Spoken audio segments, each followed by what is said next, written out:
वंदे मातरम एक शब्द नहीं, एक भावना, एक नारा नहीं, आजादी की धड़कन। लेकिन अब यही धड़कन संसद से सड़क तक सियासत की सबसे बड़ी जंग बन गई है। पीएम मोदी की शुरुआत, अमित शाह की तीखे प्रहार और विपक्ष का सियासी पलटवार। सदन में आवाज सिर्फ एक थी, लेकिन मायने अलग अलग निकाले जा रहे थे। कौन सही, कौन गलत, और आखिर इस गीत पर इतना तूफान क्यों? एक खास रिपोर्ट आपको दिखाते हैं।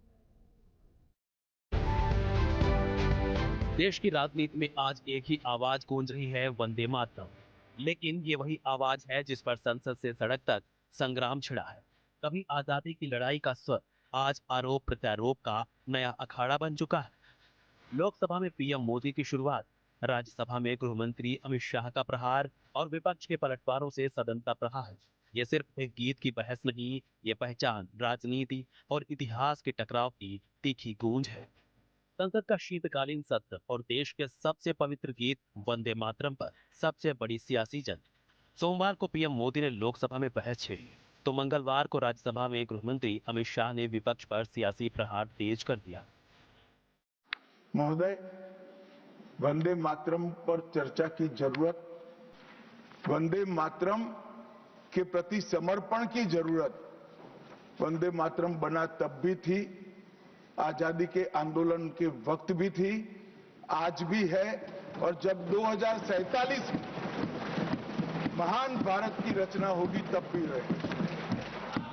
क्योंकि अमर कृति मां भारती के प्रति, भारत माता के प्रति समर्पण, भक्ति और कर्तव्य के भाव जागृत करने वाली कृति है।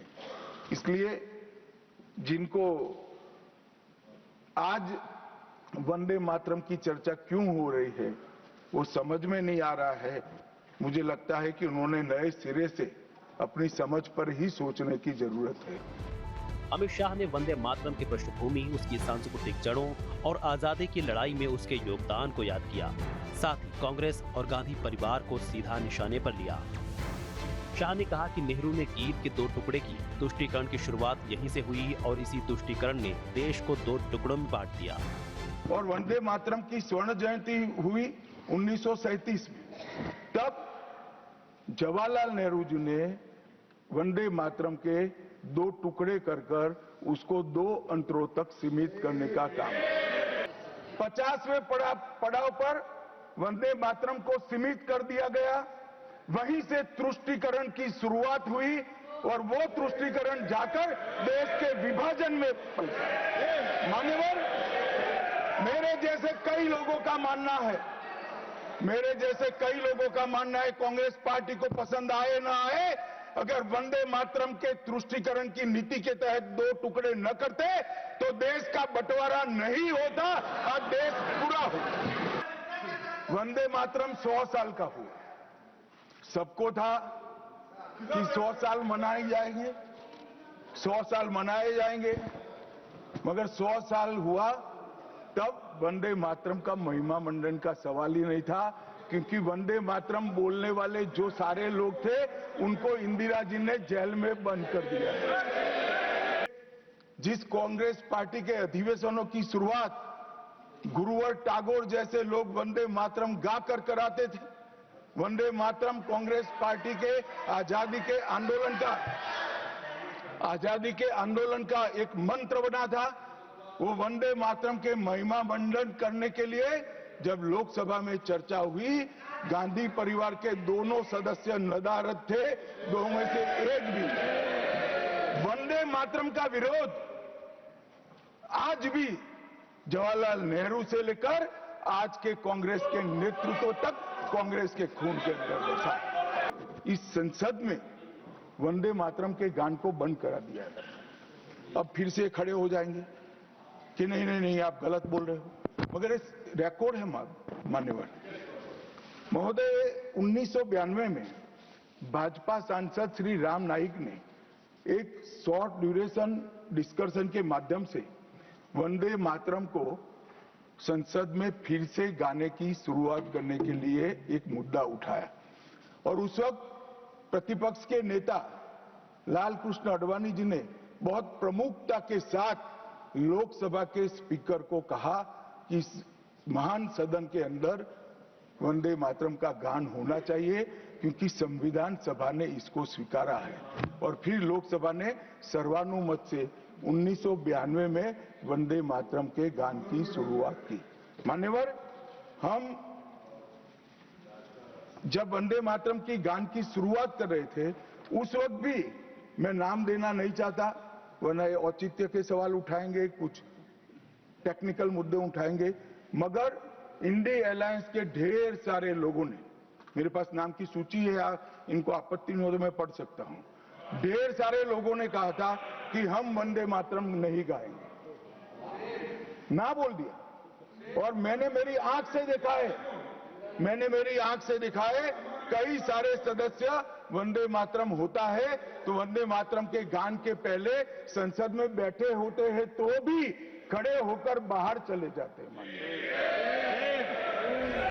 शाह का आरोप ये भी है कि विपक्ष में ऐसे नेता हैं जो वंदे मातरम के दौरान सदन से बाहर चले जाते हैं, तो बीजेपी हमेशा इस गीत का सम्मान करती आई है। इधर कांग्रेस भी पीछे हट जाता, वरना ये औचित्य के सवाल उठाएंगे, कुछ टेक्निकल मुद्दे उठाएंगे, मगर इंडी अलायंस के ढेर सारे लोगों ने, मेरे पास नाम की सूची है, इनको आपत्ति नहीं हो तो मैं पढ़ सकता हूं, ढेर सारे लोगों ने कहा था कि हम वंदे मातरम नहीं गाएंगे, ना बोल दिया। और मैंने मेरी आंख से देखा है, कई सारे सदस्य वंदे मातरम होता है तो वंदे मातरम के गान के पहले संसद में बैठे होते हैं तो भी खड़े होकर बाहर चले जाते हैं। शाह का आरोप ये भी है कि विपक्ष में ऐसे नेता हैं जो वंदे मातरम के दौरान सदन से बाहर चले जाते हैं, तो बीजेपी हमेशा इस गीत का सम्मान करती आई है। इधर कांग्रेस भी पीछे हटने वाली नहीं थी। राज्यसभा में विपक्ष के नेता मल्लिकार्जुन खड़गे ने पलटवार किया। आप क्या कर रहे थे? ब्रिटिशों के पास नौकरी कर रहे थे। निकाल के देखो। अरे, और आप हमको देशभक्ति सिखाते हो, हमको पैट्रियोटिज्म सिखाते हो। अरे, पहले तो आप पैट्रियोटिज्म के नाम से डरते थे और सिर्फ सेवा करना ब्रिटिशरों का जानते थे। इसीलिए अरे माफीनामा पिलाता हूं बाद में, वो तो उनके गुरु का है। सभापति जी, मैं कहना चाहूंगा कि पीएम मोदी जवाहरलाल नेहरू जी का अपमान करने का कोई मौका नहीं छोड़ते और वैसा ही होम मिनिस्टर नहीं छोड़ते, क्योंकि उनके पीछे पीछे है ना, वो आगे आगे, तीनों पीछे पीछे। खड़गे ने कहा कि वंदे मातरम पर लेक्चर देने वालों को इतिहास समझने की जरूरत है। कांग्रेस ने हमेशा इस गीत का सम्मान किया है, लेकिन सत्ता पक्ष इसे चुनावी मुद्दा बनाने में जुटा है। एक तरफ परंपरा की बात, दूसरी तरफ तुष्टीकरण का आरोप और बीच में संसद, जहां आज सिर्फ दो शब्द गूंज रहे हैं, वंदे मातरम। ये गीत सिर्फ दो शब्द नहीं है, ये आजादी के आंदोलन का स्वर है और 21वीं सदी की सियासी रणभूमि भी। सवाल ये नहीं कि वंदे मातरम कौन गाता है, सवाल ये है कि इसे राजनीति से ऊपर कब उठाया जाएगा। Team news state. आपके मोबाइल पर तुरंत आएगी ब्रेकिंग न्यूज। स्क्रीन पर सबसे पहले दिखेगी बड़ी खबर। देश दुनिया की हर खबर एक जगह। अब आपके मोबाइल पर तुरंत इंस्टॉल कीजिए न्यूज नेशन ऐप और रखिए खुद को अपडेट।